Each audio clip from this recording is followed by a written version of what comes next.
Lesson 4A, Exercise 7. 1. I live in quite an unusual home.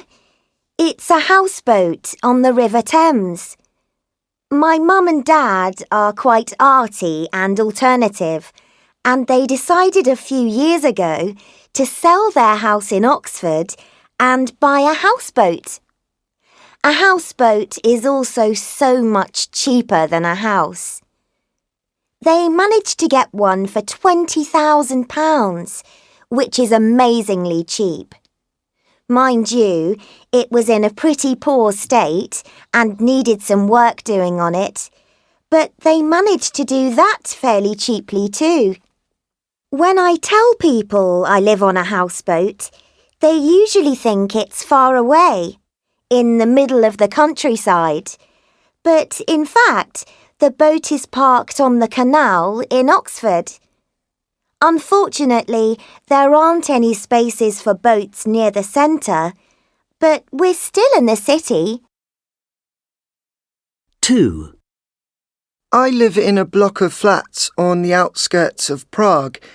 The flat is quite spacious and has got 3 bedrooms, a dining room, living room, bathroom and toilet. What I like best about it is the balcony. You reach it through some glass sliding doors from the living room. We're on the 8th floor, so we can see right across the city, which is fantastic. The block has a garden that we share with all the other residents, but it would be nice to have a garden of our own. Unfortunately, my parents don't earn much money, so we can't afford to move anywhere better. 3. We lived in Florence for many years in a flat, but we recently moved to the country. The flat was quite cramped compared to our new house, which is an old farmhouse. There aren't many people living nearby.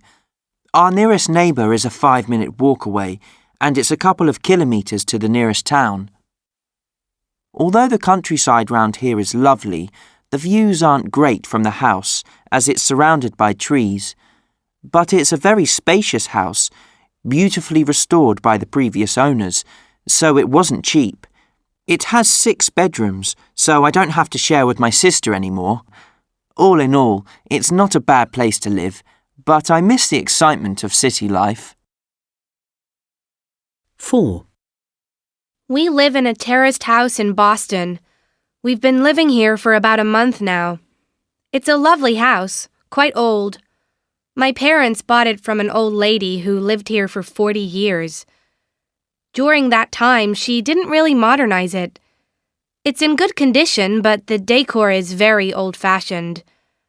My parents want to create a much more contemporary look and are going to spend quite a bit of money on it until they've got it how they want it. They also need to insulate the roof so we don't waste any energy. I think they're going to start in the next month or 2.